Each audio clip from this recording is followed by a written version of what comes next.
And so when my first son was born, I had a call from an uncle and he said to me, hey, congratulations, I was still at the hospital. And as a joke, he said, well, now you need to start thinking about schools. And so when my son was born, and I heard that question from my uncle, I thought, I don't care what I have to do, if I have to move somewhere or start something or whatever it may be, I am not going to put my children into a system that doesn't understand the gifts and abilities they have just because they don't fit on the conveyor belt.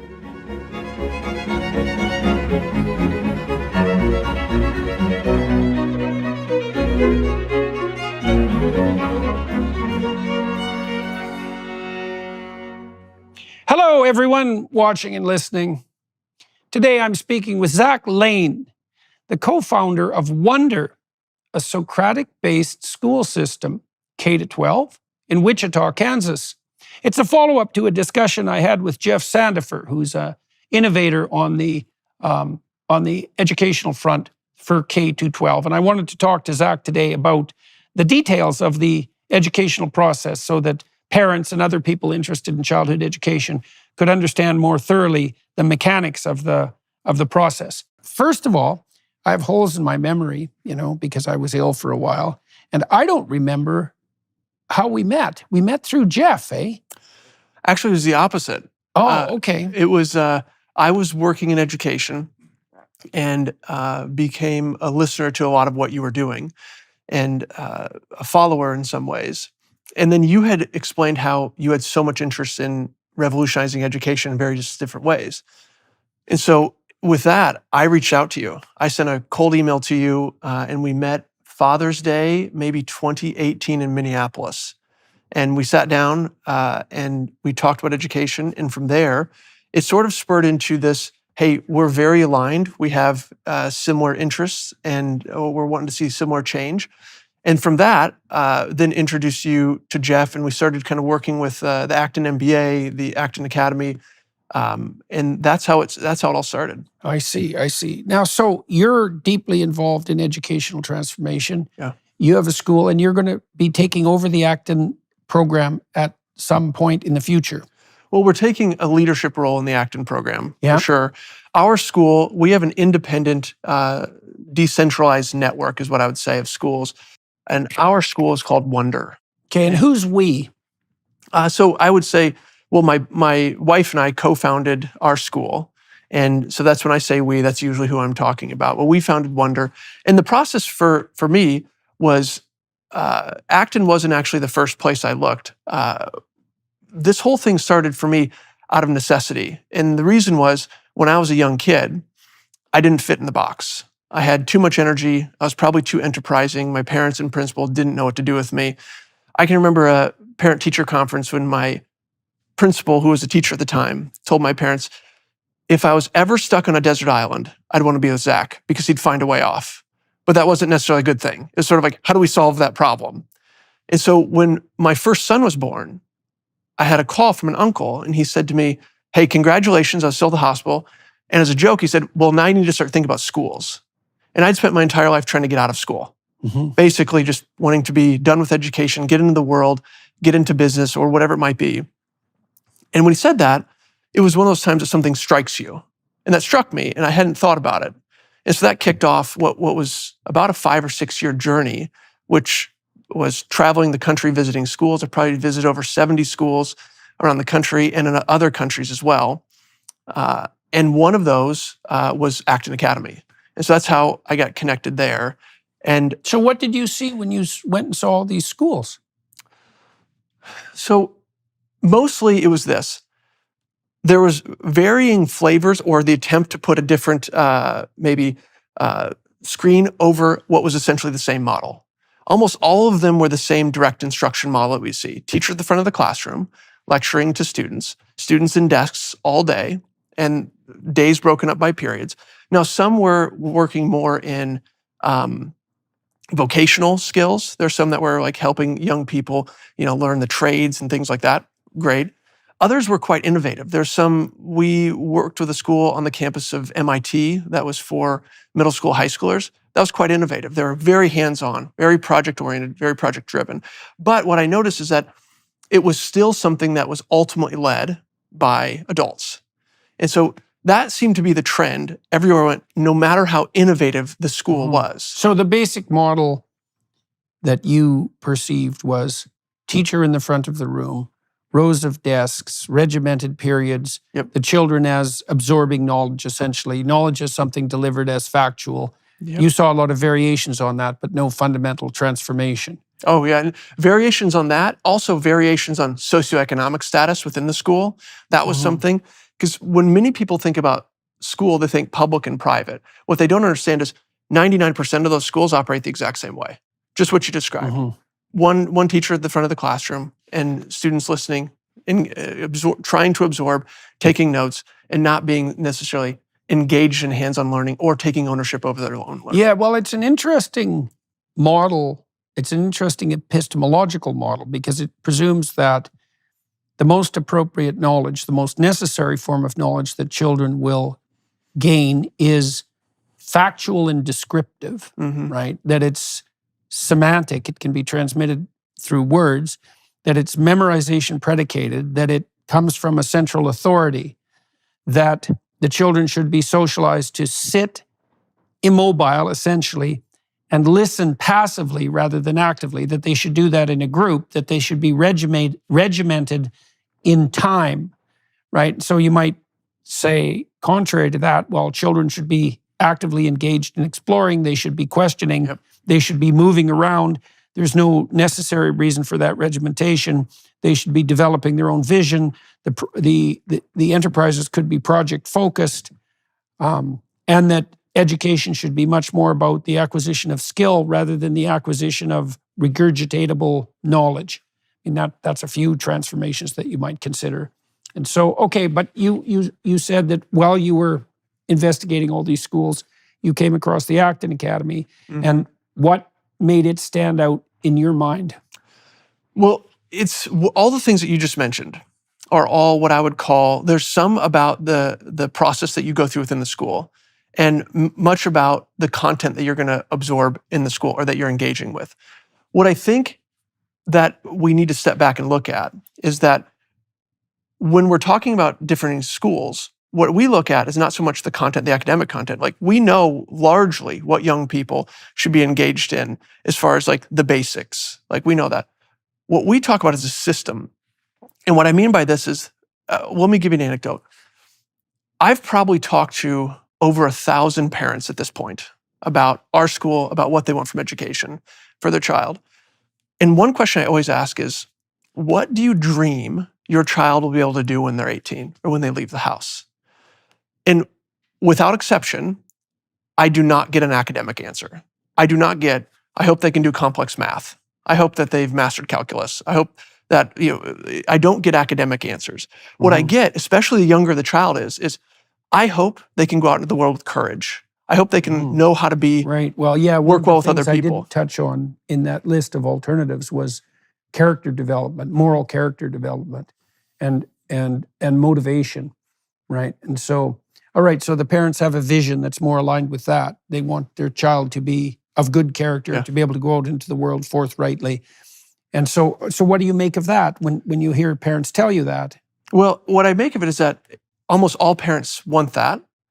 However, when you try to marry the idea of the traditional school with what I would say parents are actually asking for is agency. They want their child to have agency over their life, which is having the power and resources to fulfill their potential, something like that. And so when I look at the traditional model, you look at, it's predicated on compliance. It's predicated on control, permission to speak, permission to move about, permission to work with others.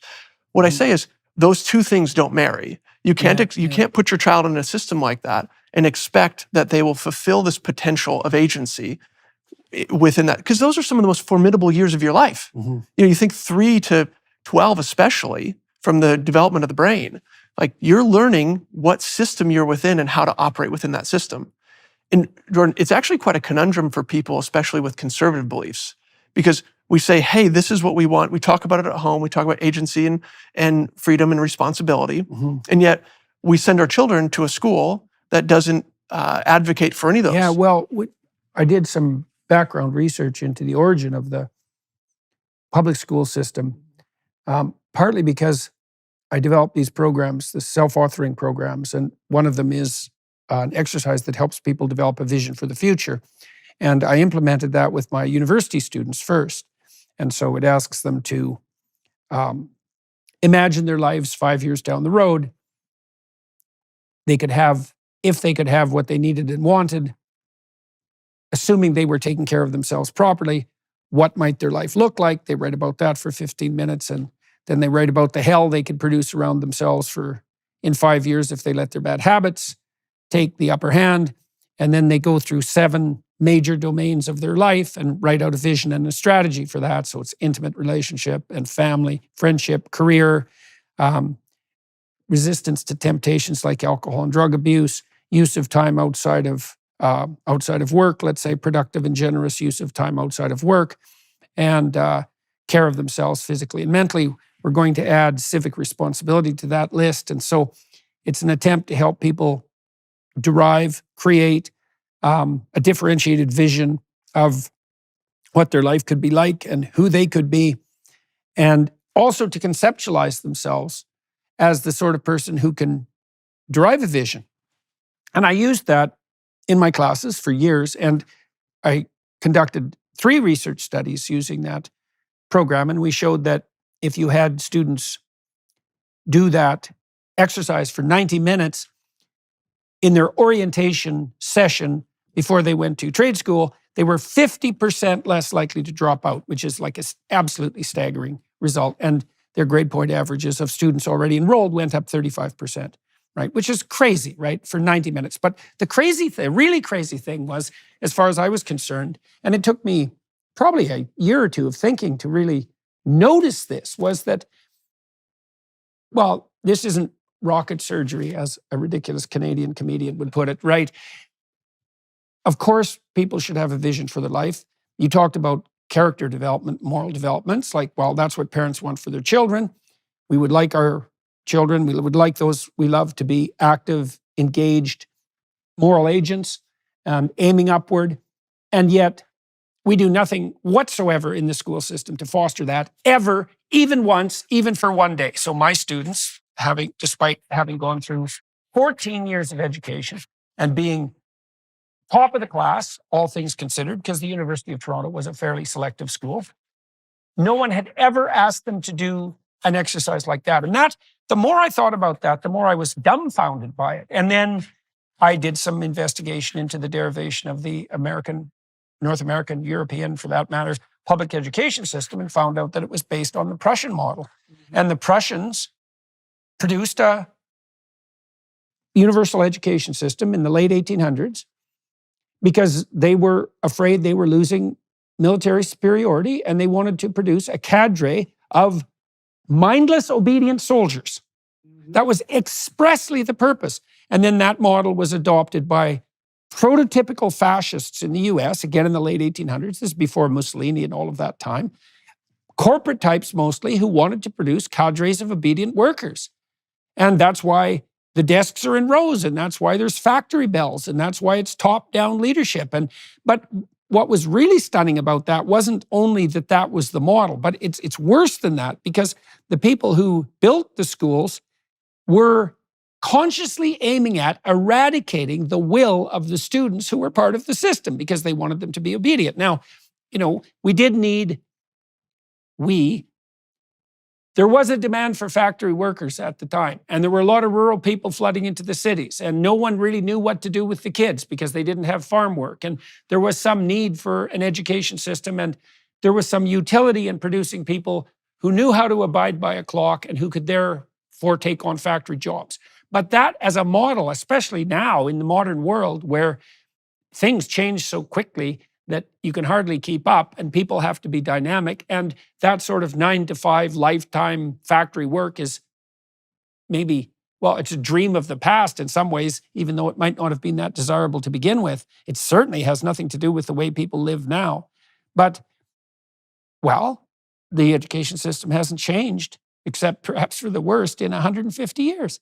It's just, it's absolutely jaw-dropping, that the fact that this is all the case. Okay, so you saw in the Acton schools, you saw a completely different model. And walk us through that. Like, I don't even understand what a school day would look like in a decentralized system. I went to London. I saw Kate Burblesing's school, the Michaela School, and she's taken that teacher dominant, let's say, teacher authority, student listening model to its ultimate degree. I mean, she's very, very good at it. The teachers are handing out information at a rate that's absolutely staggering, and the kids are awake and listening. Although they're responding a lot, they have an opportunity to talk to each other that's structured, and they do a lot of responses to the teachers, so they're really engaged. And I can see that a model like that can work, right? There may be a variety of models that would work for kids, but your model is very different. And so what would a child experience? What would a classroom, do you have classrooms? What would a classroom look like? What would a typical classroom look like? What's the typical experience of a child in a school like yours? Yeah, so I think you have to start with understanding the role of the adult in the classroom. And when you understand that in today's age, with what we have, the tools we have available to us and the systems that we use, we do not have a need for an adult to be the transmitter of content knowledge to a child. In elementary, middle school, high school, we've proven that. We know that. It's been going on for over a decade. So at our school, young people are broken up into different ages. It's not a monoculture, which that exists nowhere in nature. You don't ever see a buffalo only with like one set of ages roaming the plains. So we have varying studios that somewhat line up with what you say like lower elementary, upper elementary. Some of this comes as well from an understanding of what Maria Montessori has done and did. And a lot of that has withstood the test of time.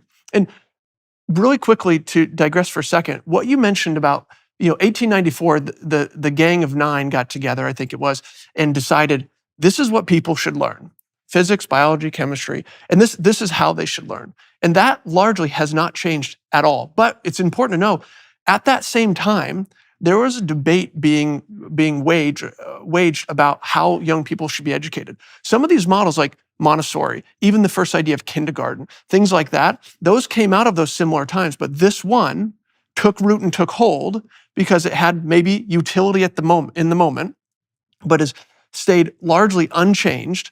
And that's, I don't think anybody could argue that's not to the detriment of the generations that have come before. One of the things I hear often is, well, I went to a school like this and I turned out fine.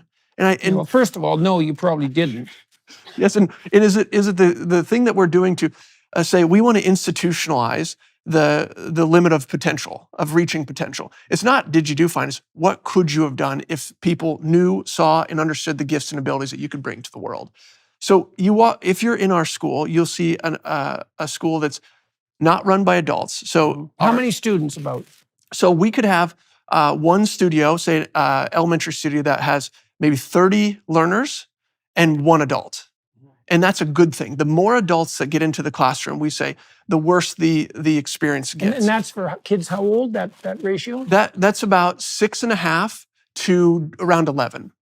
Okay, so you have 30 kids from 6.5 to 11 in one room. Yep. And there's one adult in there. Yes. Okay, what's the adult doing? So the adult is what we call a Socratic facilitator. So they're operating in an inquiry-based fashion. Primarily what they do is we launch every day with a Socratic discussion. And that's where we put young people in the shoes of a hero, facing a tough decision or dilemma.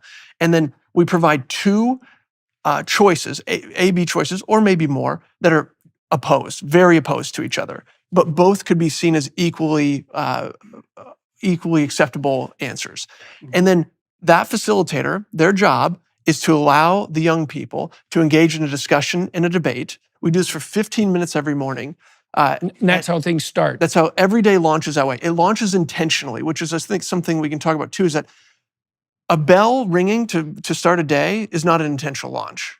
Right, it's a forced launch. Yes, and so with us, what we do is we say, hey, we're here. Maybe the studio's facing something like there's a lack of respect or something like that, or they're upcoming to a exhibition that we hold. I'll talk about those. And it's like crunch time. So we'll put them in the shoes of a hero, usually a real hero from history that faced a similar situation with high stakes, discuss and debate, and then... And there's two sides to the argument. Oh yes, there's always two sides to the argument. And all the kids from 6.5 to 11 participate. Absolutely. Yeah, in my graduate seminar, what I used to do as I learned how to run seminars rather than lecturing, because I like to lecture, and that worked well for me, I would assign a paper to students. They would read it in class, because often they wouldn't read it. They'd say they read it, but they wouldn't have. So they'd read it in class. And then we would derive alternative standpoints from the paper, two opposing viewpoints. And I would assign a viewpoint to one group of four, another group of four. It was usually 16 kids in the class. The other two groups would evaluate and grade and provide feedback. And then we'd go around the room. And I assigned it arbitrarily. And the goal was to form a group of four and to lay out your argument and then to conduct something approximating a debate with the other team. And it was really useful for the students. It was engaging for them. And they had a chance to lay out their argument and to make it publicly and to learn how to speak publicly, but also to learn that because the sides, so to speak, were assigned arbitrarily, they learned how to understand that there was many things to be said on multiple sides of an argument, right? And then to really put that in place. And that was a very effective model. And so you're doing something like that in the first 15 minutes. First 15 minutes every day. And these are... Why is that the first thing the kids do? Well, I think, one, it's an intentional way to start the day, but I think you have to back up and understand that, something I like to say to parents is that, look, young people are embedded in a story, in a narrative. They wake up every day in a story. And so we, as parents, and I think as adults, we should just be very thankful we get to be a part of this story. It's so much fun to be a part of the story. And so when we talk about entering into our school, there's this idea in game making about the magic circle. The magic circle is essentially you enter a place, and when you enter that place, the world changes. It's that world. And so our world at the school, we are heavily embedded in stories and narratives. The hero's journey is something that really is tagging and cataloging the way we operate the school, that you're a young person on a journey to find your calling and change the world. And that's a true calling on your life. And the world needs something of you. And so what we're doing in these Socratic discussions is really embedding them in story, because, can I digress here just for a second? Hey, digress away. So we talk about the idea of building character or a moral education. And I think that's somewhat of a misnomer, because number one, parents are the primary people that should be helping to impart a moral education on children. And what role does a school have? So it's actually very interesting. If you look at the work of Martin Buber, he talked about in his essay, The Education of Character. He talked about this idea how he would try to teach character lessons in a classroom. And he would actually say the opposite would have the effect. It would be that he would talk about how you shouldn't lie, and then he'd get an essay from a person in the class that was the biggest person that would not tell the truth about how you shouldn't lie. Right. He'd talk about how you shouldn't bully the weak, and you get the strong ones snickering. He'd say how you can't teach ethics in an ethics class. Yeah. You teach ethics and morals in a number of ways: experience, relation to others, but also stories. Yeah. And so embedding young people in stories from the start, in the start of the day, to let them know you're here on an important journey. And there's going to be a right and a wrong in the way that you operate. And it's not always that we're doing a discussion like that, but often it can be. How do we treat other people? How do we act with respect? What do you see when you watch the kids engage in this debate? You have kids from 6.5, you said, to 11. So what would an observer see if he or she was watching this interaction? Actually, I have a great story to share. Akira the Don, who we both know, he came and visited our school, and his son Hercules sat in on some Socratic launches with us. And Akira came back to the office. We did this big show with him, with learners, and he was a DJ, a world-class example that we brought in, and he was so gracious to come work with us. Akira went and observed a launch with his son in it, and he came back, and I said, "Hey, what'd you think?" And he said, "It brought a tear to my eye to think that these young people can treat each other with such respect, and that they can disagree so politely, and that they can have their views heard and understood." Why don't the 11-year-olds dominate the 6.5-year-olds? Often they do in the sense of they discuss more. They'll verbalize more. However, if you have been a 6.5-year-old that's been in that position and you've grown up in the system, you understand that it's to your advantage to help make sure the younger ones have their voice heard as well. And so what you'll see if you observe a Socratic discussion at Wonder is, one, we start off with a polarizing topic about two different choices that is embedding them in a story. But we follow what's called the rules of just conduct. And those rules of just conduct are, how do we operate in a Socratic discussion? So the discussion leader might say, hey, which rule of just conduct do we want to focus on today? And it might be listening with our whole body. So it's like, and then they'll hold each other accountable throughout the discussion to say, hey, remember we promised to listen with our whole body. What does that mean? It means that they're not turning around, or they're not, they're paying attention. They're paying attention. And how do they call each other out on that without that becoming bullying or dominating? Those are, I think what you'll find is those types of things are a product of a different type of environment. When you're in an environment that's based on mutual accountability and based on peer-to-peer learning, and you're building a tribe, you see people within the tribe as like not as an enemy or somebody that's competing with you, but somebody that you're trying to help the whole tribe move up.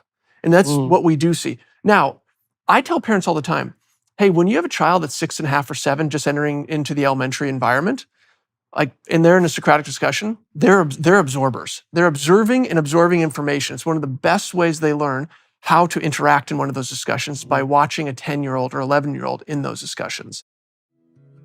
The leading cause for death among infants in the US and the world is abortion. Sadly, with the abortion pill accounting for over 50% of all abortions, babies' lives are at an even greater risk. In the midst of this awful tragedy, we can do something about it thanks to our new partners at Preborn's network of clinics. Preborn clinics stand strong, offering love, support, and compassion to hurting women, helping them to make the right choice. By letting a woman see her baby with a free ultrasound and hear the heartbeat, a baby's chance at life is doubled.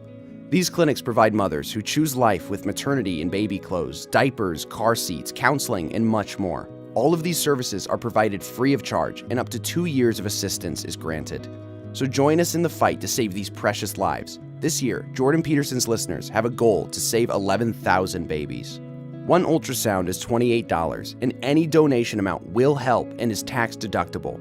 To donate, dial pound 250 and say the keyword baby. That's pound 250 baby. Or go to preborn.com/Jordan. That's preborn.com/Jordan. We are the answer to save these lives. Dial now.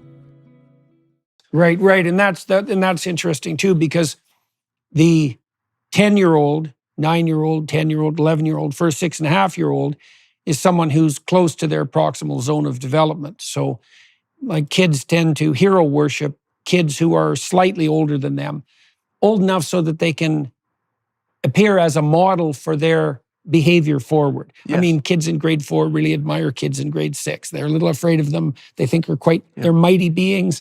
That's the term Larry Arden, he's the president of Hillsdale College, used, which I think is quite funny. But you have them in your class. And I would imagine too that the 10 and 11-year-olds also come to regard themselves as role models for the younger kids, which is a really good responsibility to put on them. So, but they're treating the little kids properly. They're learning how to do that. And you're saying that they do that more or less as a consequence of being embedded in a culture that's promoting exactly that kind of interaction. Oh, absolutely. And you mentioned that the older ones see themselves as role models. It's not just that they see themselves. They're in positions elected by younger ones to lead. So we have in our elementary, it's broken up into squads. And each squad has a squad leader. So the class is broken up into a squad? Yes, not during the day. It's just you're a member of this squad, and so you might have a meeting on a Monday. And how many people would be in a squad? Around 6, something like that. Okay, so you have your little squad, yep. and they have meetings, and what do the meetings consist of? They talk about wins and losses from the week before, what people are hoping. Performance review. Yep, something like that. What you hope that you want to accomplish the next week. Maybe are you stuck somewhere that your squad leader can help you in that? So you really, these older learners that have earned it, because remember, they have to get elected by the younger ones in the squad. Elected meaning what? That they're into a group and they elect the leader of the group. And how does that work technically? What does an election technically, look like? At the beginning of the year, it looks like they get together and they have a vote. Well, they'll write down who they want to lead their squad. And there's also a process for impeachment of that squad leader if they're not upholding the promises that they've committed to for the group. And so the younger ones have a voice within there. And it also helps to keep tyranny at bay. Right. So so you've got the beginnings of a democratic polity there. And how do the little kids know who to vote for? Well, that's a learning process. Yeah. Okay. Because so they get to know the other kids. absolutely. And sometimes it's following somebody that's a little bit older, but you are correct in this. It's that they see somebody older than them, but it's also that they see somebody they could embody. They're about to be there. I'm going to be that person in that age group at some point pretty soon. And that's a really powerful thing. And is it a goal, do you think it's honest to say that it's a goal for the little kids to, well, obviously they end up as bigger kids, but are your schools running well enough so the little kids actually would like to be elected as a leader at some point? That's actually a vision rather than something the teachers only dream the kids want? I'll say yes, but here's what I say about that. I think it also comes with cognitive development. As they move away from social being the work that they do, because younger ones love to play and they love to be in social groups with other people. Schoolwork is not that important to them. And if it's gamified, which we do, they love doing it. But as they get older, what happens is they see their peers moving from one studio to the other, and then they start to take on work as their work, so to speak. Like they really want to accomplish this thing to reach this next level. And then yes, it's a rite of passage. They see that. And we see this development happen. If you're 6, 7, 8-year-old, a lot of your work is social. And a lot of it, and that's what it should be, rather than just academic, pushing academic work onto a young person. And this kind of goes back to the structure of how we operate, and I'll digress a little bit here, is, look, part of what got me interested in doing this in the first place was that I didn't believe that young people should be in a desk for 7 hours a day. I didn't fit in that at all. And so when my son was born, and I heard that question from my uncle, I thought, I don't care what I have to do, if I have to move somewhere or start something or whatever it may be, I am not going to put my children into a system that doesn't understand the gifts and abilities I have just because they don't fit on the conveyor belt. And so at our school, when you look at that, young people have the freedom to work with their peers. They have the freedom to choose the work that they'd like to do.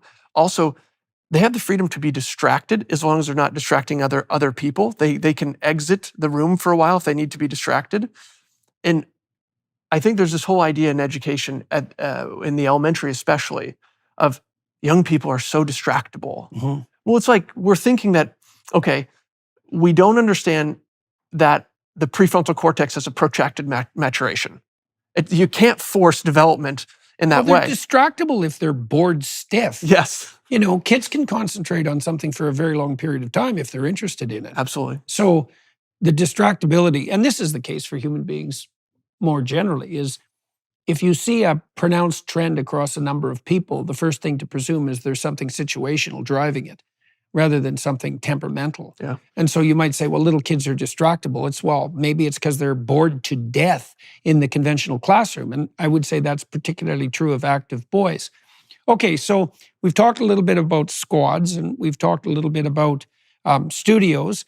You started talking about what happens first thing in the morning. Okay, so the kids have a discussion and they're trying to iron out a complex moral conundrum, and they're doing that as a consequence of Socratic dialogue. And there's an age-graded, there's a group of kids that spans quite an age, and the older kids help lead the younger kids, and they take responsibility for it. And the little kids have something to look forward to as they grow up. And so that's the first 15 minutes of class. So what happens next?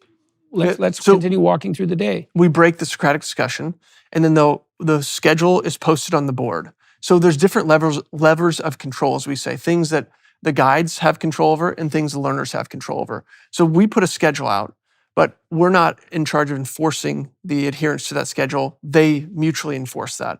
So the next thing you'd walk into is core skills. On Mondays, we open the day with a meeting with the mentor. So each young person in elementary has a mentor from the middle or high school that's been elected based on kind of exemplifying some of the traits that it means to be at Wonder. And so on Monday, they have a meeting with that mentor. And that mentor is asking questions like, hey, what got you most excited last week? What were you really proud of accomplishing? What do you hope to accomplish this week? Are there any social dynamics or things like that going on that we can talk about? Things like that. So they have. And how old are the mentors? They're, from 12 to 16 right now. So they're pretty young, old enough to do this, but pretty young. And Yep. your experience is that they do a credible job at that? They do an incredible job at that. And it's that one, they use a system. So they've gotten together as we've put this mentor program together. They've gotten together to say, what are the questions we should ask? Like what They've got together and yes, figured they've this got out. together, figured this out.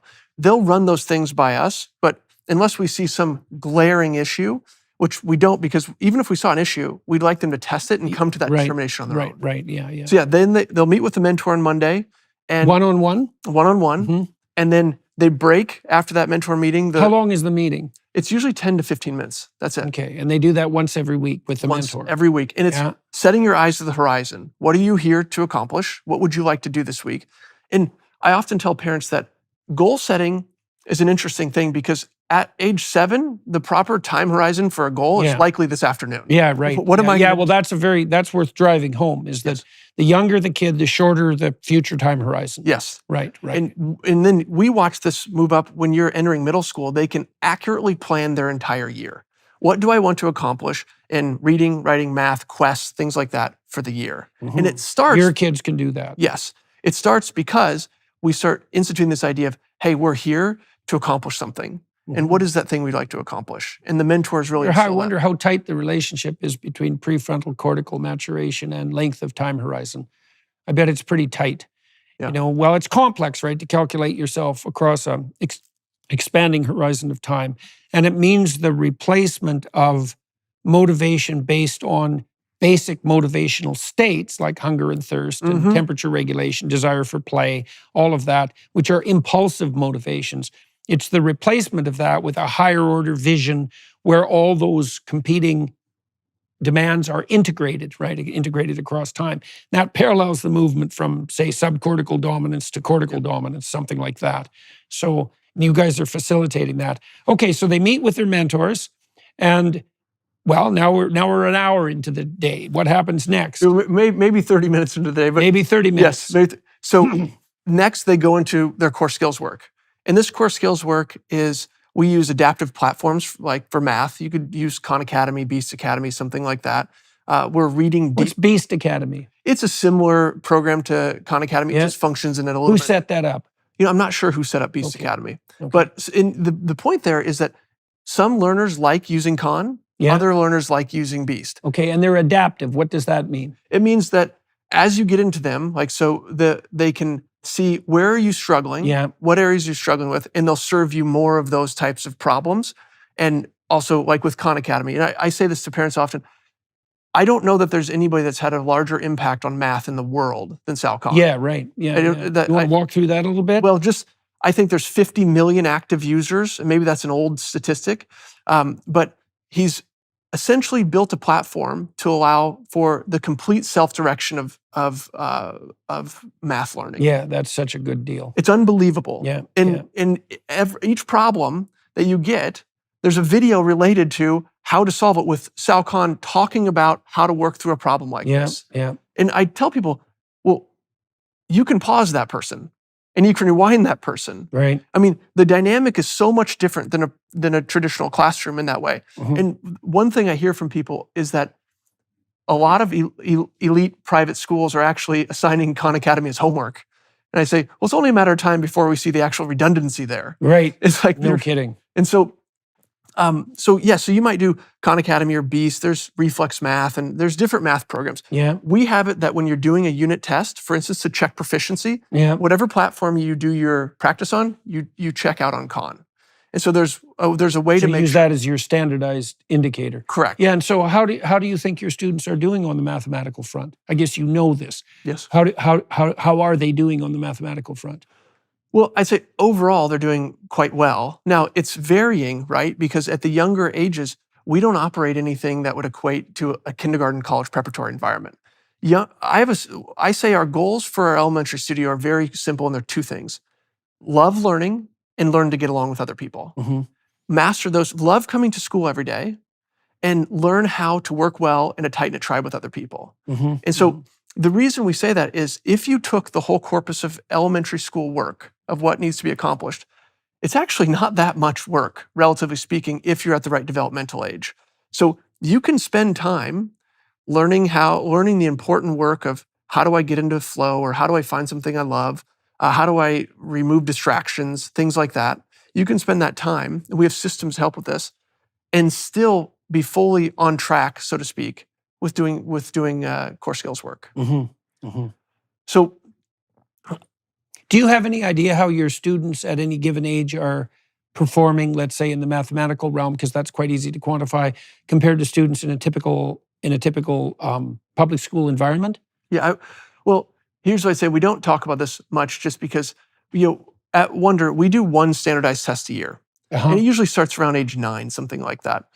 And we give no administrative support for it. We don't tell anybody it's happening. They show up one day, doing a test. Yeah.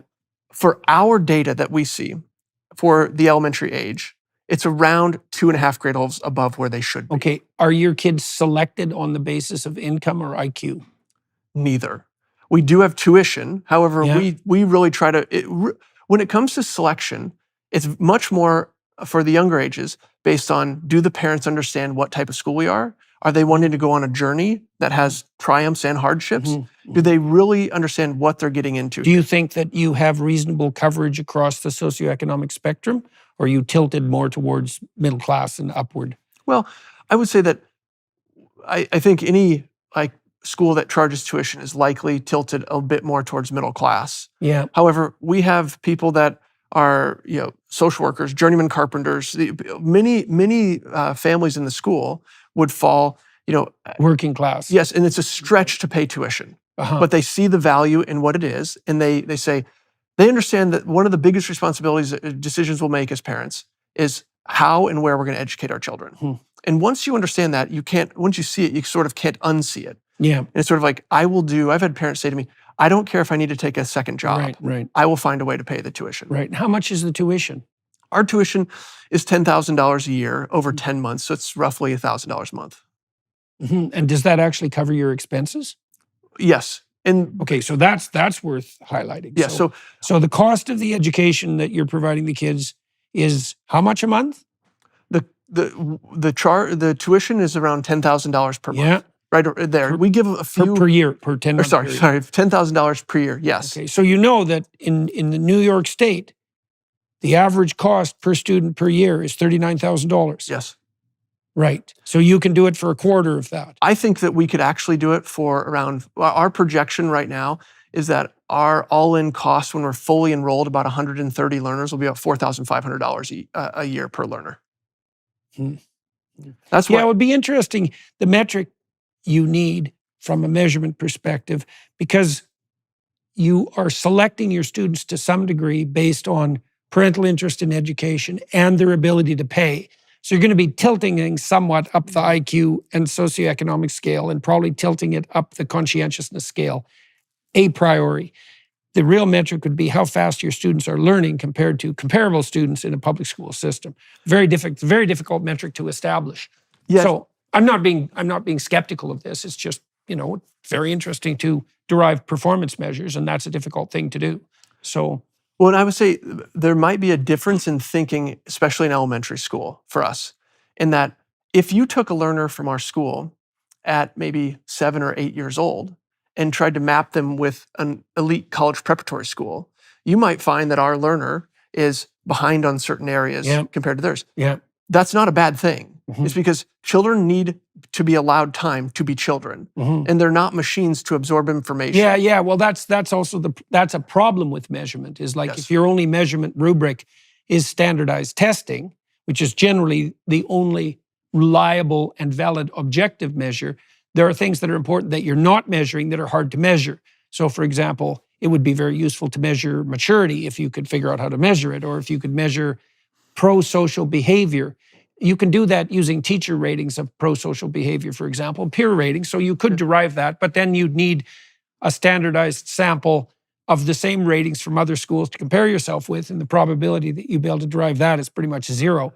So, well, you can also look at it this way, that you could compare yourself to another school, or if you get down to the individual learner level, you could compare yourself to yourself that was rated before. Yeah, well, that would be the right metric. And that's the way we do that. Yeah. So we'll do that with end of week surveys, and it's warm feedback for other learners in the studio. end of session 360 surveys where Yeah, you're okay. rating people. Oh yeah, so you're using you're using peer ratings. Absolutely, and those are posted Yeah. publicly. So it's not who said it, but here's how each person, what like the comments people had. And So okay, that's interesting. So how did the kids who are downgraded in a given week, let's say, respond to that? Because they're being publicly evaluated. So what's the justification for that? And have you seen that go wrong? Is there anything that concerns you about that approach?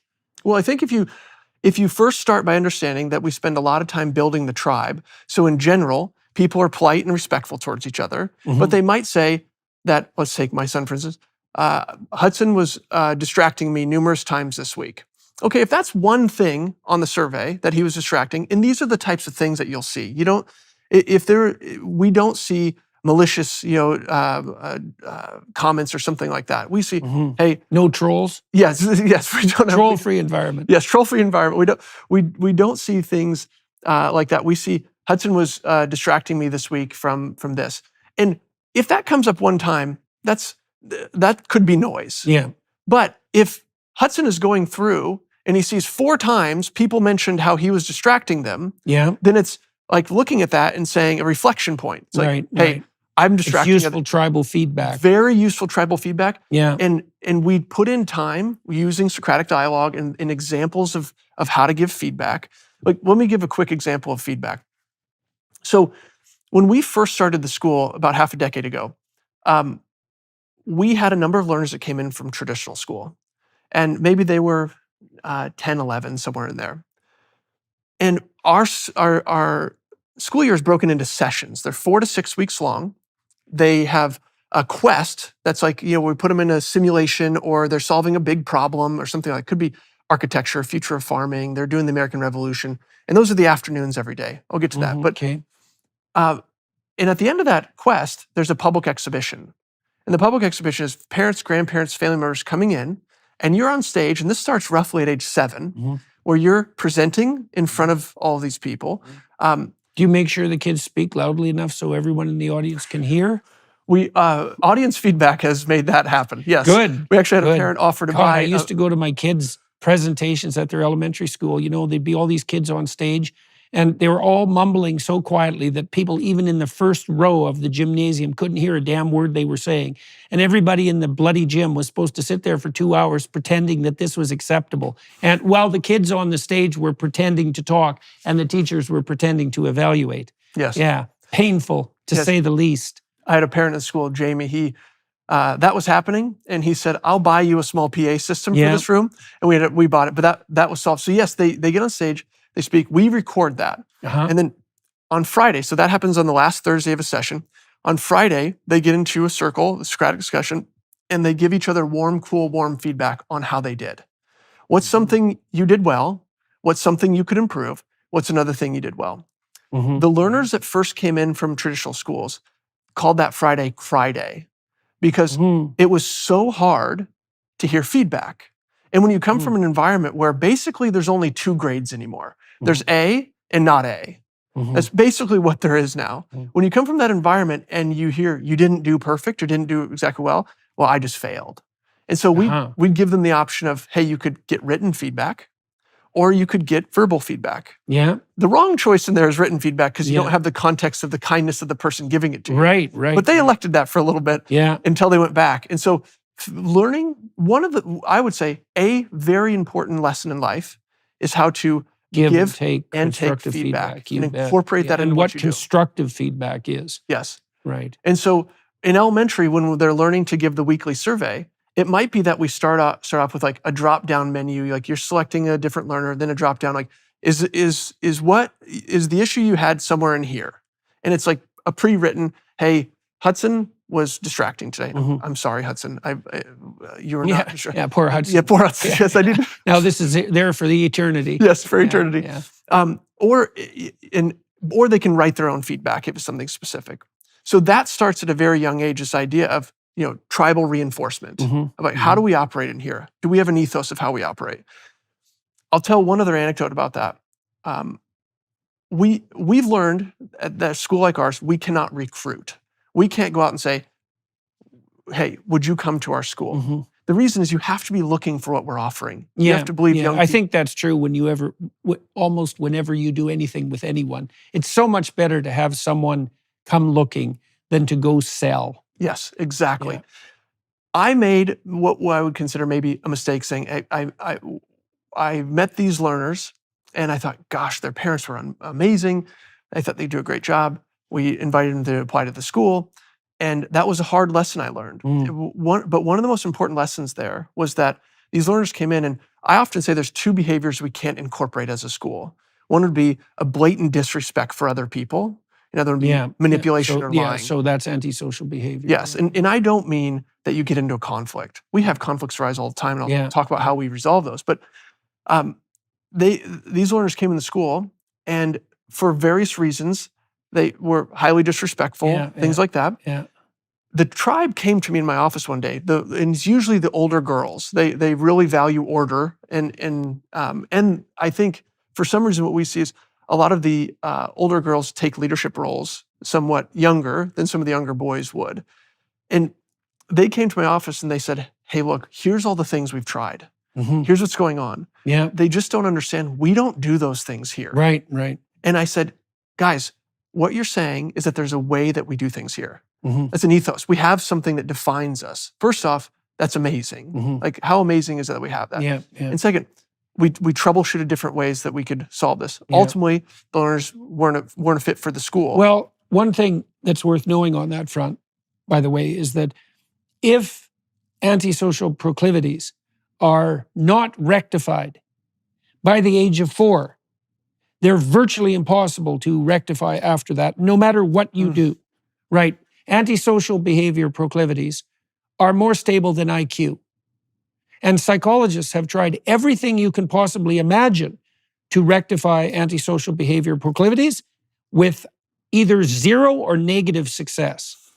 Right, so your observation that if you have kids who are tilted in the overtly troublemaking direction, and that would be associated, say, with that overt disrespect for others, the probability that you're going to be able to do anything about that is extraordinarily low.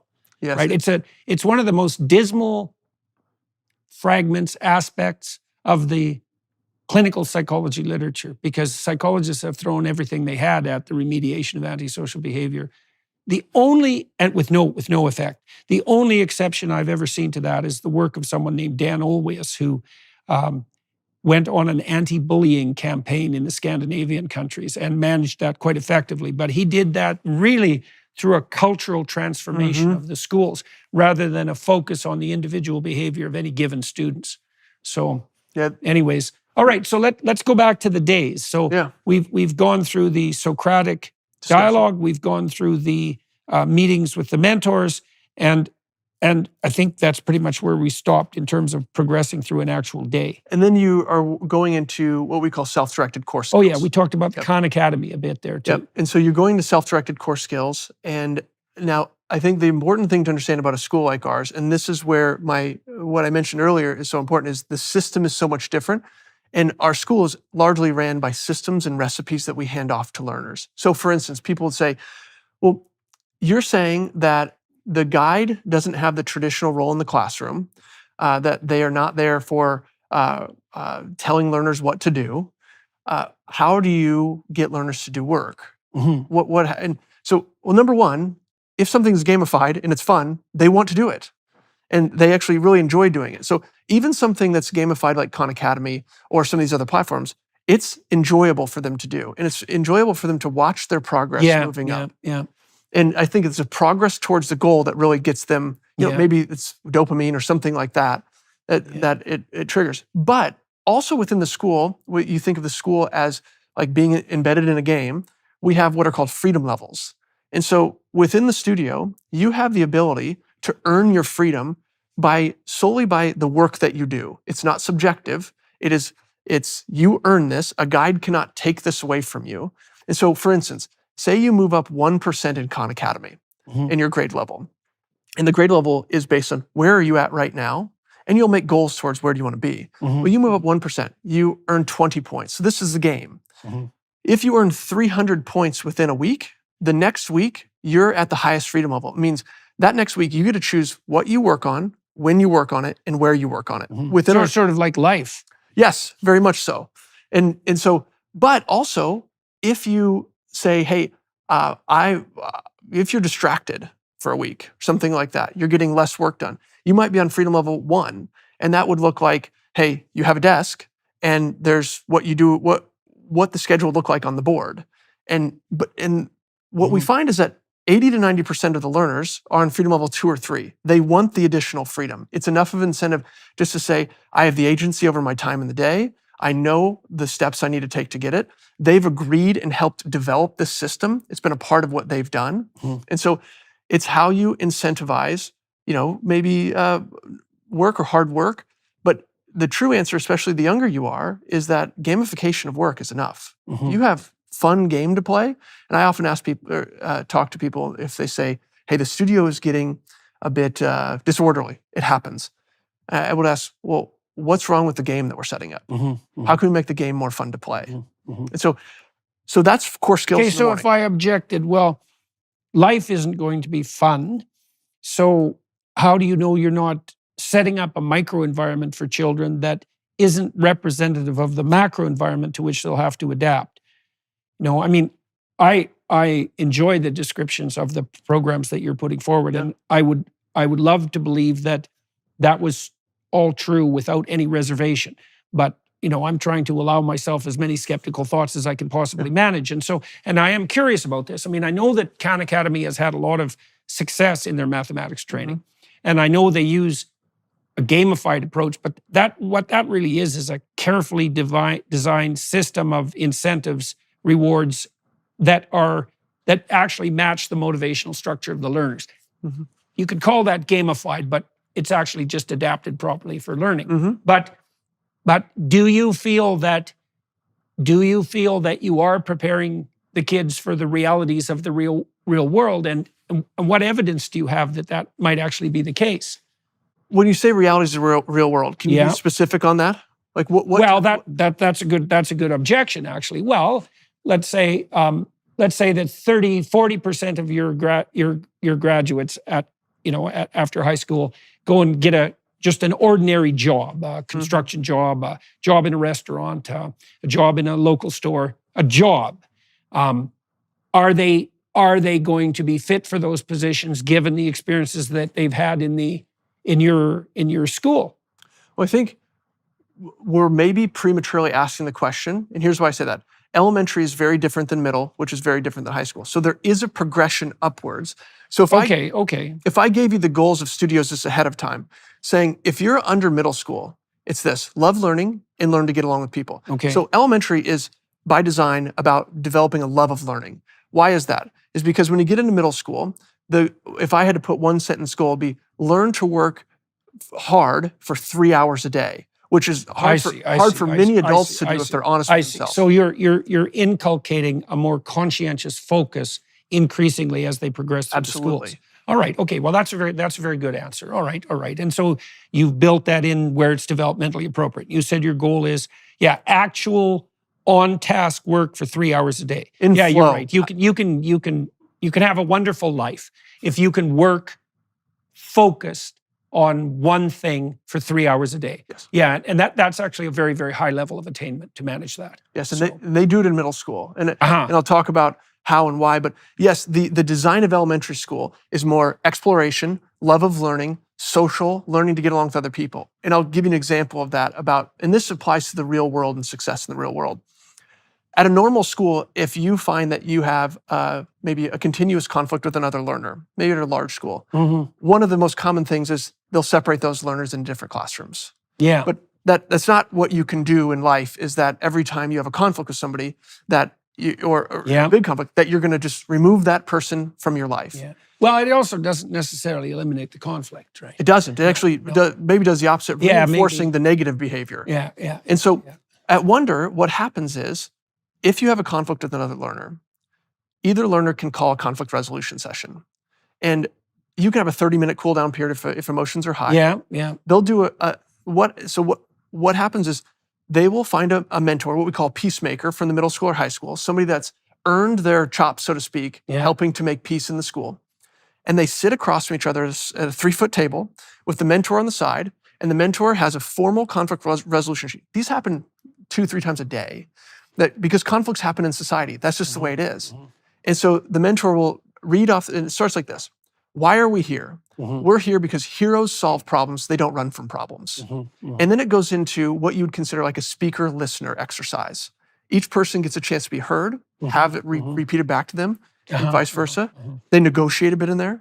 And at the end of it is, what's one concrete item the other person could do to make this situation better moving forward? That's very good. Yeah. And that takes negotiation, by the way. Absolutely. That is negotiation. Yes, because maybe something you propose the other person could do wouldn't be something they think they actually can do. Yeah. But Jordan, we see this happen with 6.5-year-olds that are learning to get their voice. They'll call a conflict resolution on somebody that's older than them. And they know that one of these mentors in the middle school or high school are going to give them a fair shake. And they get to have their voice heard. Sometimes it's an intimidating, set of circumstances. But one of the most fulfilling things you can see in a situation like that is a young person learning to know that if they can voice how they're feeling properly, that they can be heard and issues in their life can be addressed. Well, and you're moving the kids towards reconciliation. Absolutely. Which is, conflict is inevitable and reconciliation is possible, but it has to be negotiated. And so the strategy that you laid forward there is very wise. Yes. Okay, so back now. So the kids are concentrating on exercises like Acton Academy. That's on the mathematics front. What else are they learning in elementary school? Deep books. They're going into deep books, badge books. And so it's part of the reading. So they'll be selecting books to read that are that they can earn a badge for. So how do they learn to read? So usually in the younger studio, so we have a Montessori studio that starts before this. That's where they generally learn to read. One of the items of success in our elementary studio is a basic proficiency in reading. So you either come in knowing how to read, or we'll work with you on programs like Lexia or something like that to build your reading proficiency. And so these are programs that are external again, like Khan, that have been designed to help kids run through a phonics training program. How do they teach them to read? Yes, basically. It's and Lexia? Reading, Lexia is one of those that we use. It's reading comprehension or just basic reading. But and you're impressed with these programs? Well, I've seen them work very well. Yeah. But I think ultimately young people want to learn, and I think something that's also very true about this whole discussion is that there's something very different between teaching and learning. And they're two completely different things in that sense. I don't know that it's true. I actually think it is true that all learning is self-learning, is self-motivated learning. And so, yes, at the younger ages, getting into the exploration of learning, maybe 3 through 6 age in the Montessori studio that we have, that's where they first get introduced to reading. And then they'll as they get through middle school, they'll really master that level of reading. But they'll start with books that are appropriate for their age level and for their competency in reading. How did you identify those books? Well, it's not necessarily up to us. We select a library of books, but they can pitch any book they'd like. If they'd like a book that to have in the library. Right, so I see. So you crowdsource that problem. Absolutely. And here's the reason why. You have to look at what is the goal of reading. The goal of reading is to help somebody develop a love of reading. And the way you develop a love of reading is by reading what you love. And so one surefire way to make sure that somebody doesn't like to read is to force them to read things that they're not interested in. And what I found young people especially learn from this is if you're forcing them to do this work, something that they don't want to do, they might do it because maybe that there's pressure to get this grade or something like that. Usually they memorize it rather than learn it. Yeah. But they often hate it. They do resent it. Yeah. And they also resent the adult that makes them do it. Yeah. Well, and then they'll resent the whole damn enterprise. Yes. Because you'll have kids. I remember I had friends like this who said, I hate reading. It's like, well, that's a terrible thing for a child to say, because to say you hate reading is the same as saying, I hate exploring, I hate thinking, I hate discussing, right? But they were very honest in their hatred. And the reason they hated it is because, well, they weren't taught how to do it well. And then they were forced into reading things that they didn't want to. Here's something I remember from grade 8. I think this pissed me off more than anything that ever happened to me in junior high. And there were a lot of things that happened in junior high that I wasn't very happy about. And this was probably the top of the list. So I was a very fast reader as a kid. And I could generally read all the books for the year in English class in the first 2 or 3 days. Yeah. And I would usually do that by reading those books behind a textbook in all the other classes. And so I remember telling my teacher, I don't know, 3 days into the bloody English course, that I had read all the books. And her answer was, read them again. And I thought, that's really a bad answer, because what I just announced to you was that I already did all the work for the year this week. And I was basically asking you, could you give me some more books? And by the way, this is a school, so you'd think that would be a place where that question could be reasonably asked. Mm-hmm. And the answer was, do the work you've already done again, and make sure that you don't have any enjoyment whatsoever while you're pursuing it. Plus, shut the hell up and don't bother me again. Yep. Right? Yeah. I should say, in that same school, I had a librarian there, Sandy Notley, who was the wife of the socialist leader in town and the MLA. And I used to go to the library, and she would give me books and good books. Yeah. And she taught me a lot, because she'd give me a book and I'd read it, and then I'd tell her and she'd give me another book. And that was unbelievably useful. That was self-guided learning in some ways. And so I really loved that. My dad, too, he was teaching grade 6 at that point. He used a system called SSRI, which was sustained, silent, self-reinforced instruction, something like that. I haven't got the acronym exactly right, but it was graded texts in a file folder of increasing difficulty with self-evaluation, and you could progress through that at your own rate.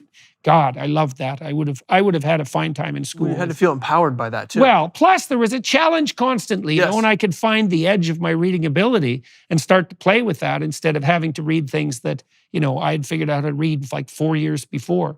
So it was, I suppose that was an early form of gamification, but it isn't really gamification. It's just using the processes of incentive reward properly. Well, and that's a crucial part of gamification, is that, right? Is incentive reward. Yeah, it's proper incentivization. So maybe at a young age, it is gamification in some ways. Maybe if that's like how... Well, a game is actually an activity where the incentive rewards are lined up properly. Mm-hmm. That's how you define a game. So it isn't like a game exists outside that. It's that a game is a microenvironment that's structured so optimally that people will engage in being there voluntarily. Yes. Right. I think that's a huge point of engaging being there voluntarily. Yes, absolutely. Yeah. Well, there's a moral rule in some ways that emerges out of that, which is that if you haven't set up the environment so that the participants will engage in it voluntarily, you've set up a pathological environment. It's a tyranny, or it's either tyranny or chaos.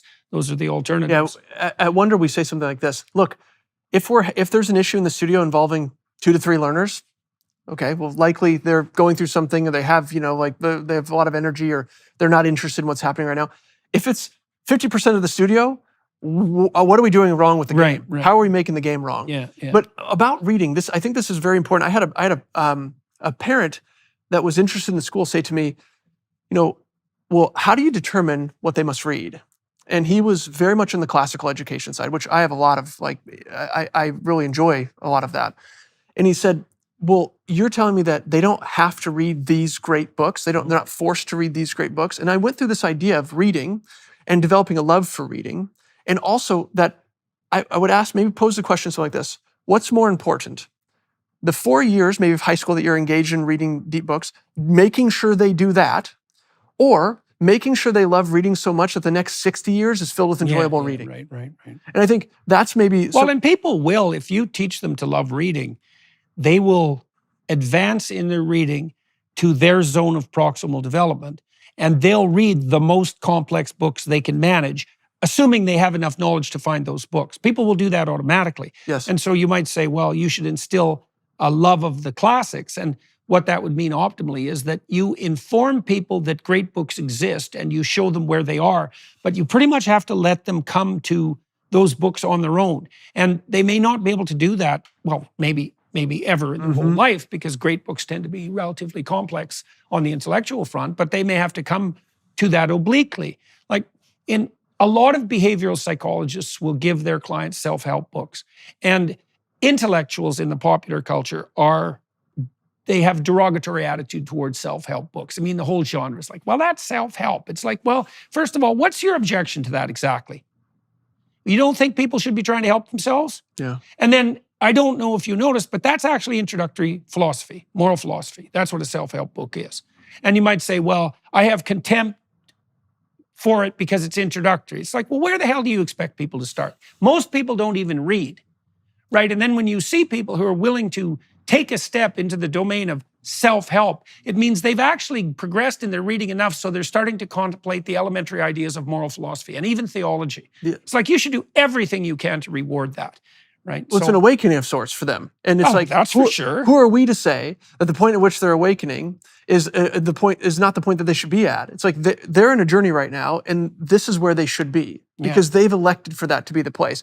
And how can we criticize them for not being in a different place? Yeah, well, you do that by, proclaiming your moral superiority on hypothetical intellectual grounds. And yes, it's a pretty pathetic game. So so you've got your kids. You're instilling in them a love of reading, at least in principle, by teaching them to read. So you know that kids actually tend not to enjoy reading, so to speak, until they can read a phrase at something like a glance, and they can start reading for meaning rather than to have to struggle with word comprehension. Mm-hmm. And so part of the trick with teaching kids, of course, is to get them past the point of stumbling over words so that it becomes as easy to read as it does to talk or to listen, let's say. So, but you've solved that problem to some degree by using these sophisticated reading education programs that are analogous in some ways to the Khan Academy.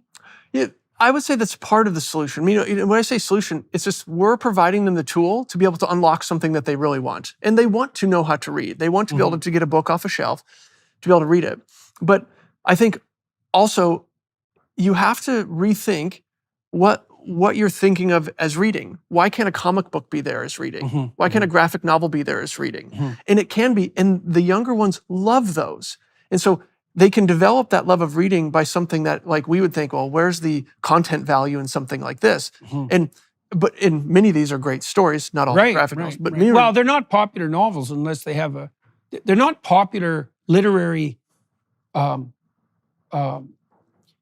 endeavors unless they have the capacity to grip the attention of the reader, and they're not going to grip the attention of the reader unless they tell a good story. So I think that is self-selecting. I mean, a story won't elicit attention from a reader if it isn't doing something for them. Yes. So to the process of the school. So yes, we'll engage in reading. So what does the reading process look like? Well, number one, they'll pick a book that would constitute a badge book, something that they is maybe at their level of development, that, on the cusp of being difficult, right? Something that, and also maybe is interesting, possibly associated with their hero's journey, something like that. But this could be a Who Is book or something like that at the younger ages. Then they'll read that book and write a review on that book. And then they'll read that review during a Socratic discussion or after one completes before they break the circle. The younger ages, that's it. You read it, you write the simple review on it. The review, it doesn't have a word count like requirement. It doesn't have anything like that. The idea is that you've read a book, you've written and you've answered 3 or 4 questions on it. What was your favorite character? What surprised you the most? Things like that. And then you present it in front of the tribe. Then as you get into the older studios, they'll actually vote on your book review.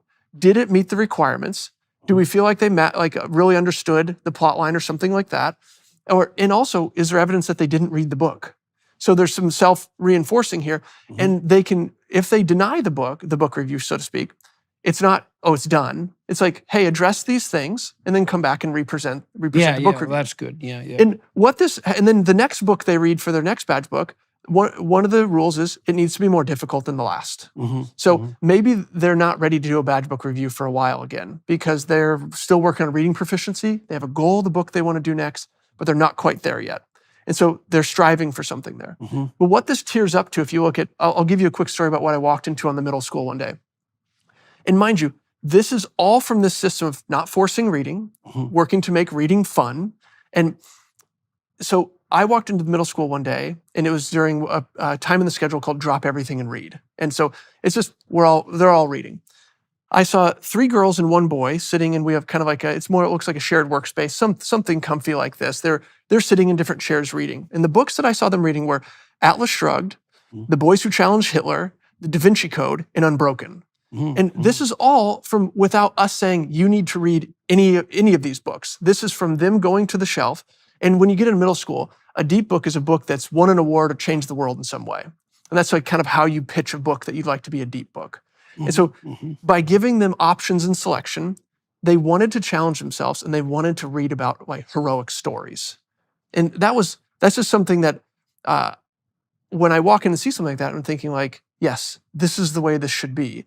That they're moving up in this progression of excellence or maybe proficiency or something like that. Depth. And they're voluntarily choosing to go into these deep stories. Mm-hmm. Mm-hmm. Mm-hmm. All right, so back, how much more content should we cover, content process with regard to elementary school? Well, I think one thing I failed to mention at the beginning is our year is couched in what I call a badge plan.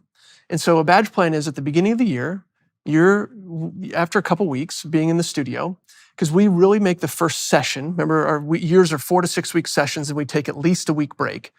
So we take a 4 to 6 week session, and in that first session, a learner will start working on a badge plan for the year. And basically, what they're doing on their own at first is saying, "This is what I'd like to accomplish in reading and math and writers' So workshops." they're starting to envision goals for themselves. Yes. And how young? This starts at roughly 7 years old. Oh yeah, that's really good. And it's important for parents to know this is that is not an accurate assessment at 7 years old. It requires like feedback because say, "Hey, I'd like to accomplish 4 grade levels of math this year." Well, that's a great ambition, but what they'll get is then feedback from a guide and from parents on saying, "Hey, do we think these are SMART goals?" And we really use that rubric that they're specific, measurable. But what I really like to focus on— What is a SMART goal? Go through specific, measurable, attainable, relevant, and time-bound. Yeah, okay. So, okay, and we're great. We start so they have a rubric of evaluation for their vision, and that's also peer evaluated. Absolutely, and that gives the peer something to evaluate. That's great. This is really specific that you want to accomplish 3 grade levels of math this year, but is it attainable? Yeah. And they'll walk through like what that could look like. So at the beginning of the year, they set out a badge plan. That badge plan is a signature's put on it by the student, a signature's put on it by the guide once they go over it and say it's filled with SMART goals, and then parents. And that essentially sets the stage. Contract. Yes. And that's another thing we need to talk about a little bit is contracts within the studio. But that is one of them that then they have a document that says, here's what we've all agreed I'm doing this year. And so if you need to reflect back, they have a plan. And a goal. And we do a check-in on this halfway through the year, and they can adjust their goals at that point. Did I set too hard of goals? Were they too easy? Did I get all my badge books done right away because I was so focused on the love of reading that I have with Harry Potter or something like that? And so they'll have that as their plan. And then at the end of the year, they'll check in on that plan. How did I do? And that is not a graded process. It's an iterative process to get better and better at making goals that you can attain. Yeah, well, right. It's also a great way of inculcating what the process of coming to self-knowledge, but also accurate self-knowledge. You know, we tend to think, especially in our idiot culture, that people are transparent to themselves. I can define who I am. And that's simply not true because you're too complex to be transparent to yourself. And so you're going to have all sorts of delusional ideas, some negative and some too positive about who you are and what you're capable of. And part of the way you modify that so you come to a realistic appraisal of yourself is by smacking yourself up against the world and succeeding or failing, but also by encountering other people who go, "Yeah, I don't think so," or who pat you on the back and say, "Good job," right? And so by having kids develop an unrealistic vision to begin with, which is what's going to happen with young kids, because what the hell do they know? And then by modifying that with peer evaluation and guide evaluation, you're also helping the children come to a much more precise and accurate understanding of who they are and how they can foster their own development. Absolutely. That's really nice to have that inculcated so young. Okay, so the kids have a contract and they develop a goal, and the peers give them feedback, their teacher, their guide, their parents. So they're coming to more accurate self-evaluation. Let's turn our attention to middle school and high school. We've concentrated a fair bit in elementary, and that's fine. So lay out the situation in middle school for me. Yeah, and I think just briefly, something I'd say about the reason I think there's a big focus on elementary school is that most schools in the United States get preschool, kindergarten right. Don't take it too seriously, have a lot of fun, explore the basics, be social. When you get into elementary school, it's like there's a switch that flips. It says, hey, college is coming, school's not fun, homework is here, And so I think what Wonder does is we're able to take that period of childhood and allow it to still be childhood. But there comes a time when you need to like start to move up. And that's why we say elementary, love learning, get along with other people. In middle school, work truly hard for at least 3 hours a day in flow. But, and then I'll add high school there too. Have a tested and vetted idea of what you'd like to do with your life. And so let me back integrate into that. Yeah. With it, in elementary or in middle school, you are doing far more, I would say, you're still doing Socratic launches every day. You have the kind of core work that you're working And what's on. the age range for your middle school? It's 11 to 13, somewhere in that range. And Okay. it's a bit fluid because in a normal school, the constant is how long you can take to do some work. The variable is how proficient you are at it. In our school with mastery, the constant is we work for mastery. The variable is how long it takes you to get that done. And so if it takes you a few months or whatever extra, do that, that's okay. And it works within the system. So they have a similar structure where they're doing morning core skills work, afternoon quests. It's very much built on challenges that are delivered from a guide to the learners. And they go through on their own with challenges in Western civilization, with Writer's Workshop, and they're building that body of work throughout a session, throughout 6 weeks. The key, if I look broadly at middle school and high school, the key is that, and this is maybe a thought about a protest against delayed maturation, is that if you look at some people that we really respect in the world, like Da Vinci, you could look at Carnegie, these people started apprenticing at age 12 and 13. They were in the real world, getting real world experience at age 12 and 13. And Michelangelo. And so there's no reason that young people today aren't capable of the same thing. And so one of the defining characteristics of our middle school, as you're working on hard work, and remember, mind you, we have, if done properly at our school, there's no homework at any point throughout the school. This is all done within the time frames that we have at school. The progress. And how long are your school days? Roughly 9 to 3:30. Okay, so standard school day, yes. Yeah. And so what you'll start in middle school is your apprenticeship process.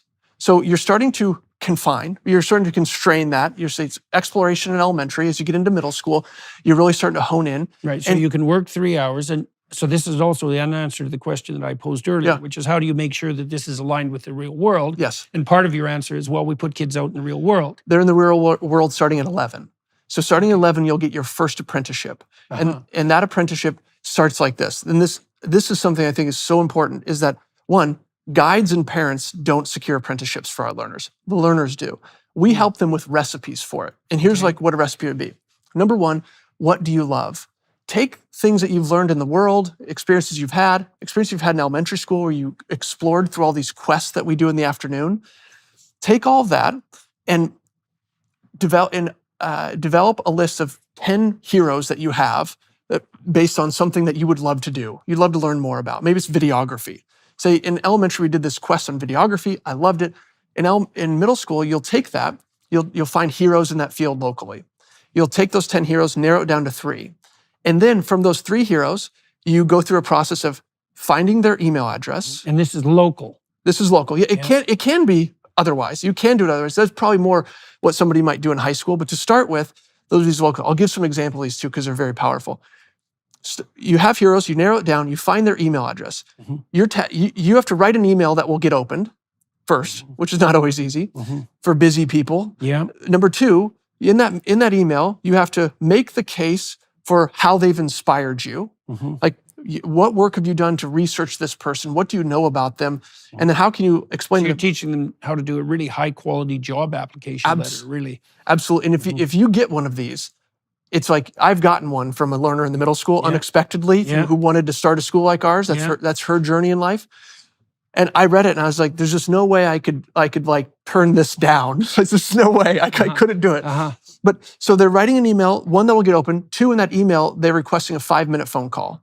In that 5-minute phone call, they're requesting a 10-minute in-person meeting. Right. And in that in-person, very sneaky. Yes, in that in-person meeting, they're requesting a 6-week apprenticeship. But it's all very genuine, meaning it's like saying, this is a person that's inspired me in my life. This is something that I want. I have specific things I want to learn from them. And so a couple examples of that. In our school, we now have high school. Our oldest age is 16 right now, just because we grow with the learners that are at the older ages. We don't enroll into high school. You really need to start at the lower ages and work up. You could probably guess why. Yeah. Have you tried it? Yes. And what's been your experience? They're too cynical? No, What it's happens? usually a lack of self-motivation. You come into an environment where no adult is telling you what to do every day, Right, and so you've you been just in slack off. and you've been in an environment where Yeah. everybody's been telling you all the time.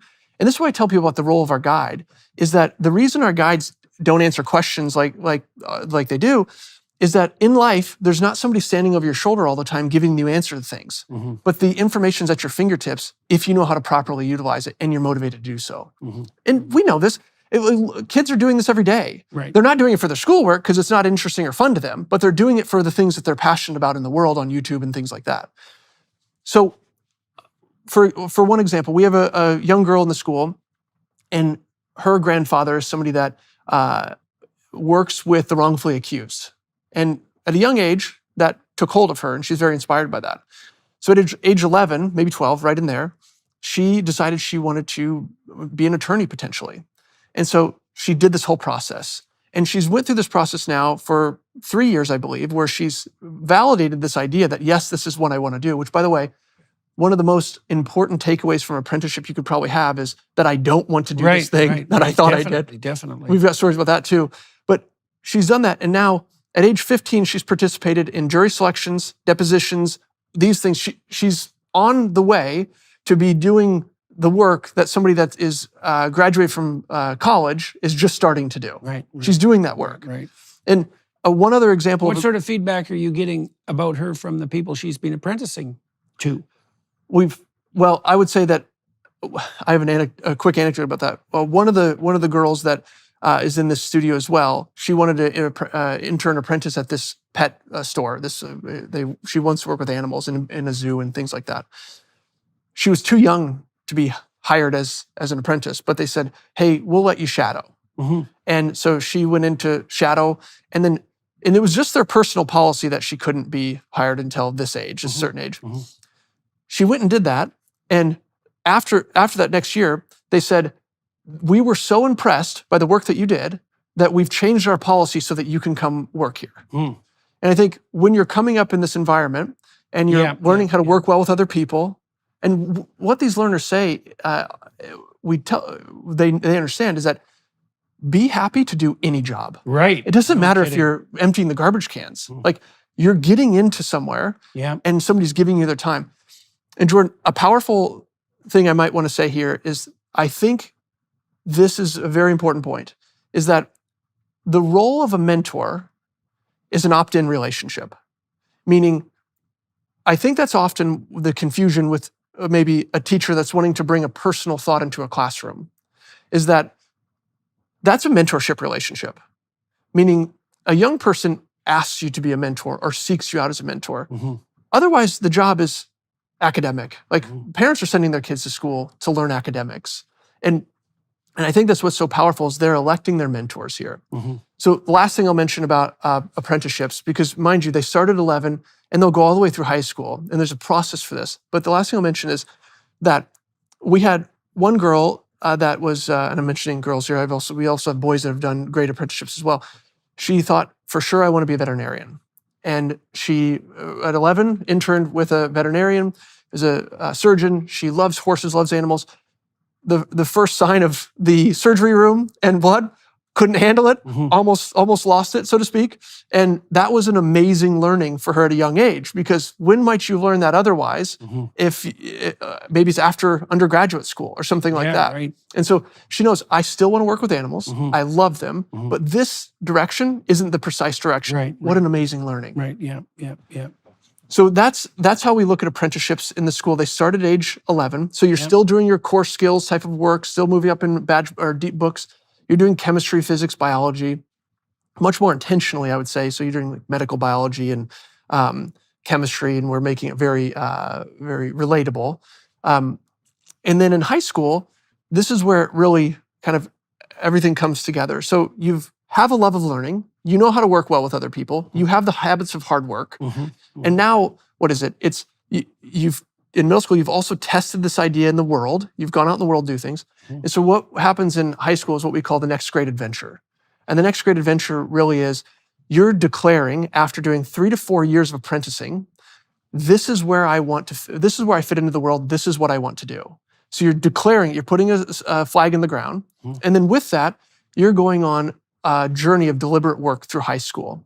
And that deliberate work is, number one, declaring it, saying this is what I'm going to do. Number two, you're finding people in that industry and you're doing a minimum of 10 interviews with these people that have done what you would like to do and have inspired you in some way. And then through that, you're asking them, tough questions. These are pretty long interviews that people say yes to. Then from there, you're going into deliberate practices of this work. So it could be getting a credential on the work from a third-party source, or it could be, and the kids figure out how to do this themselves, essentially. we have recipes, process we hand off to them, and that they engage in this process. Absolutely. But there's never a time when an adult's going to help you with your interview, or meaning like they're going to be there at the interview with you or anything like that. There's not a time when they're going to help you secure an apprenticeship. And how are the high school kids monitoring themselves, and why does that work? Explain to me what you mean. We walked through the elementary school situation where there were kids from 6.5 to 11 participating. In high school, the age is what, 14 to 18 roughly, 18? yeah. And it's the same basic model. The kids are the young people are self-monitoring.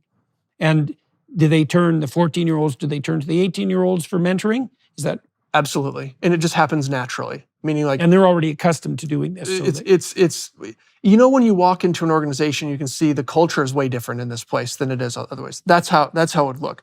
There's times when our middle school, high school guide will be out of the studio for long periods of time. And they've actually said to him, he was gone. Our middle school, high school guide is a stellar individual, and he loves what he does. He was gone for a number of days once, and so I was sort of doing the check-ins with the learners. And when he got back, he said, "Hey, what did you like and not like about when I was gone?" And their response to him was, "We actually like it when you work outside of the studio more because it reduces the temptation for us to go to you with a question." And it requires us to work together on these items. So yes, it's similar. Necessity. Yep, peer-to-peer accountability and work. So now, have you had students graduate from high school and go on to colleges and universities already? Have you been in operation long enough for that to happen? Our oldest right now is 16, but in our network of schools, and we're just one school. I only speak for ours. Yes, absolutely. There's been learners that have went up through this same model that have went on to great apprenticeships, go to different types of colleges, start jobs, things like that. Do you have any idea how your kids are doing when they go out of the schools into the actual world? Well, I think we hear anecdotes about that, about somewhat of what you talked about before, about, hey, there is sort of like, you're leaving this environment, which is basically a civil society, is what we set up, is what's set up there. That's governed by learners with appropriate handoffs of systems and recipes. And so there's comments about what they see, maybe that it's very difficult for people to make decisions, like not them, for other people that went through different models. It's a very common thing that we see. And that a lot of the work, maybe in undergrad, seems like fake work, which we know it is. And so those are comments. But I think the idea is that they've developed agency to go out into the world and aim towards something that is very valuable. I wonder if your kids are going to be statistically more likely to be entrepreneurs, right? Because my suspicions are that they would have some, I wouldn't say difficulty fitting into traditional environments, but unwillingness to do so, and the proclivity to set up systems of their own that actually function properly, which is one of the advantages, of course, of setting up your own school or your own business, is that. Yeah, I think that is. Okay, so if parents, we're running out of time on this segment, we're going to flip over to the Daily Wire Plus side momentarily, and I'm going to walk Zach through some autobiographical reminiscences and talk about how his destiny and his calling came to be, let's say. But let's close this off practically speaking. So a lot of the people who are listening to or watching this are going to be interested in, learning more, and also about how they might maneuver so that they can set up a school like this in their local environment. So what do they need to know practically in order to manage that? Well, I think number one, practically, you need to know the type of school and model that this is. We've talked a lot about it here, Yeah. but being at Wonder is a journey for parents and learners. And what I mean by that is the process that we're actually engaging in from a psychological standpoint, a therapeutic standpoint, for parents might be something like differentiation. And because you have to be able to be willing to let your learner succeed and fail.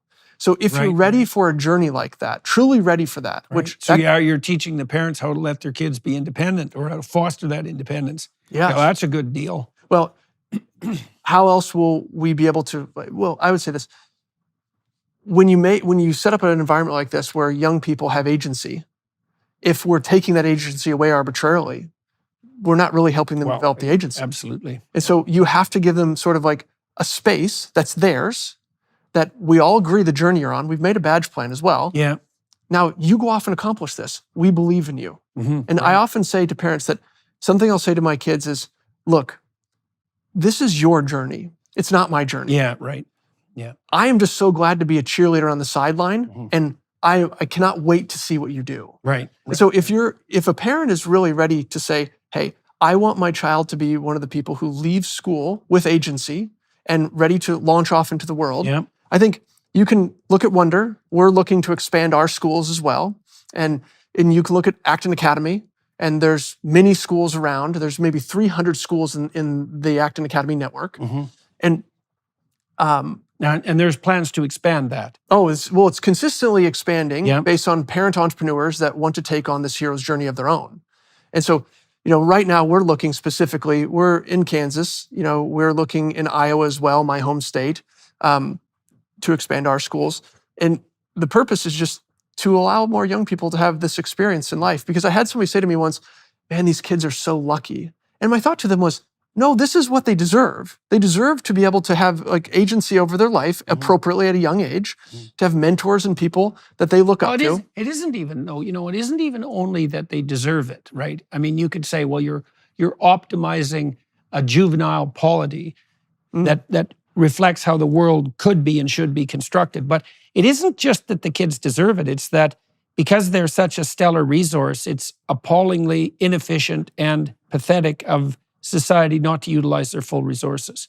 And so because, one of the things you made mention of early in our conversation was that, each person has something to offer in the world that's unique, and people are unique. I mean, we're all human, but each of us has something about him or her that's not ever going to be replicated. And that needs to be brought forward. And it's in everyone's interest to ensure that that's brought forward. And you start that by not demoralizing children.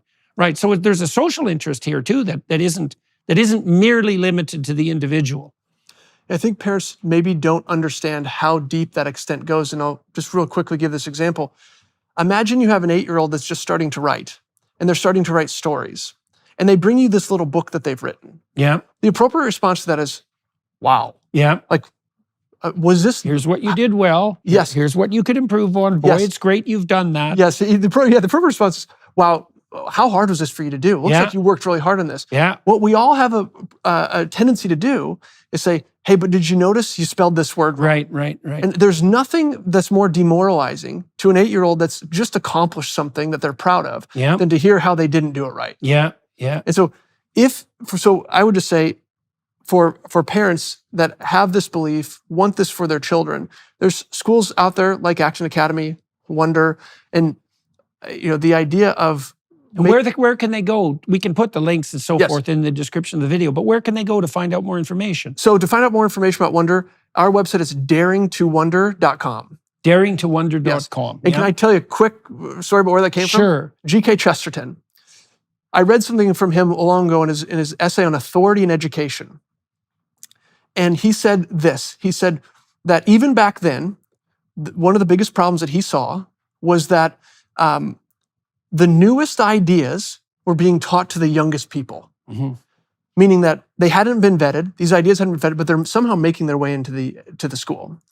And he said that's the exact opposite. The oldest ideas should be the first things taught. And he said, true education is to believe something so confidently, to know so confidently that's true, that you would dare to tell it to a child. I just thought, thinking about what's happening in the world today, and how like the new ideas are infiltrating quickly without being vetted. Yeah. Just going back to this idea of that you would know something so truthfully that you would dare to tell it to a child. Right. I think that's the appropriate guiding principle. Well, that's a really good place to end, and it's a very good time to end. So I guess what we'll do is end. I'm going to thank you, everyone who's watching and listening, for your time and attention. And I've been fascinated by what the Acton Academy and other sophisticated, advanced, and forward-aiming schools have been doing. And I'm going to do an interview at some point with Kate Burblesing about her approach in the UK, which is quite radically different than your approach. And I was struck immensely by the success of her school. It's a much more formalized system of learning, but as I said, there isn't necessarily only one way to solve a complex problem. And it's not like she's not teaching her students to be autonomous, because she's definitely teaching them to be autonomous. So that element is very much shared. Well, thank you very much for coming and talking in more detail about what the schools are doing. For those of you who are watching, you might, if you like this and you're interested in, you might also want to check out the discussion I had with Jeff Sandifer, which was more abstract in some ways. This part of the reason Zach and I wanted to talk was to fill in the anecdotal details and to describe in some more detail what was actually happening on the ground in the schools. And so, I think that was very useful and also very interesting. I'd like to come down at one point and, spend a couple of days watching your school just to see, because I'd like to see exactly what's going on for myself. I also think that would be very fun. So maybe we'll do something like that in the future. That'd be a good thing to plan. And so, your website again? daringtowonder.com. Yeah, and the Acton Academy website for further information? actonacademy.org. actonacademy.org. All right. Well, thank you for everyone for watching and listening. I'm going to flip over to the Daily Wire Plus side. You can consider joining us there if you want to hear more about the background of Zach's life, for example, and to discover with us what motivated him to pursue the path that he pursued, which is kind of what I do on the Daily Wire Plus side. You might want to consider giving them some support because, well, if you like this sort of discussion, they're the ones facilitating it, and that's real good of them. Thanks to the film crew here in Toronto today, and Zach for making the trip up here. That's very much appreciated. Thank you. And thank you all very much for your time and attention. See you soon.